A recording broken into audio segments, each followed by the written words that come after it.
बेटी का बाप जब अपनी बिटिया का रिश्ता लेकर के किसी बेटे के बाप के पास जाता है तो वह बेटे का बाप बिटिया के बाप से कहता है कि 10 लाख रुपया दे दो, तब तुम्हारे रिश्ते को मैं मंजूर कर लूंगा, तब तुम्हारी बिटिया को अपने घर की मैं बहू बनाऊंगा।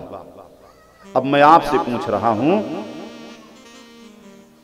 सजा जो सुनाई जाती है वो अपराधी को सुनाई जाती है, जो सजा सुनाई जाती है वो अपराधी को सुनाई जाती है। जैसे कोर्ट में एक जज बैठता है और कोई मुजरिम सामने खड़ा होता है, जो अपराध उसने किया है उसी अपराध के तहत वो जज उस मुजरिम को सजा सुनाता है कि तुमने ये गलती किया है, 1 लाख रुपया और 1 साल की कैद, यही तुम्हारी सजा है। 5 लाख रुपया, 2 लाख रुपया और इतने दिन कैद खाने में तुम जाकर के रहो, यही तुम्हारी सजा है।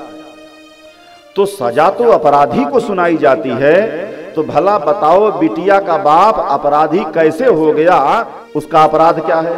उसने इस धरती पर बेटी पैदा कर दिया, क्या यह उसका अपराध है? उसने अपनी बिटिया की उंगली पकड़ करके चलना सिखाया, क्या यह उसका अपराध रहा?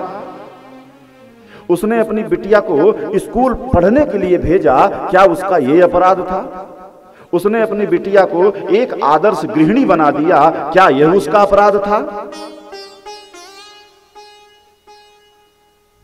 अपने जीवन में पाल पोस करके जिस पिता ने कन्या को पैदा किया, बड़ी किया, पढ़ाया लिखाया, होनहार बनाया, और उस बिटिया के प्रति उस बाप के अंदर अपार ममता है, लेकिन उसके बाद भी आपके घर के, आपके वंश की वृद्धि कराने के लिए एक बेटी का बाप अपनी बिटिया का दान आपके यहां करने के लिए आता है, तो बताइए वो जितना काम किया है अभी तक पुण्य कर्म किया है, और बताइए पुण्य कर्म करने वाले को सजा देने का अधिकार नहीं है, उसको तो आदर देना चाहिए। और दुनिया के लोगों, आप बताओ कि फिर बिटिया के बाप से क्यों कहते हो कि इतना रुपया दे दो तब तुम्हारे घर की बिटिया को अपने घर की बहू बनाऊंगा? दिल पर हाथ रख करके बोलिएगा, मैं सही कह रहा हूं गलत कह रहा हूं? ये अपराध है कि नहीं?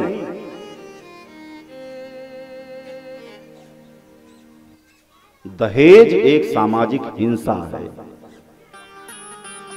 जो लोग पशु को काट देते हैं ना, अब पशु तड़पड़ाता हुआ मर जाता है कलच कलच करके, यह भी एक हिंसा है और यह भी एक हिंसा है।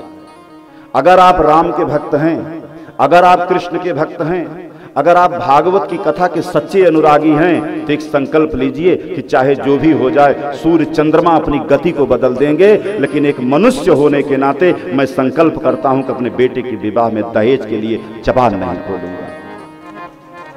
और अगर यही संकल्प जीवन में उतर जाए, भगवान की कृपा के अधिकारी आप पहले होंगे। क्यों? क्योंकि आपने भगवान के सिद्धांत पर चल करके दिखा दिया।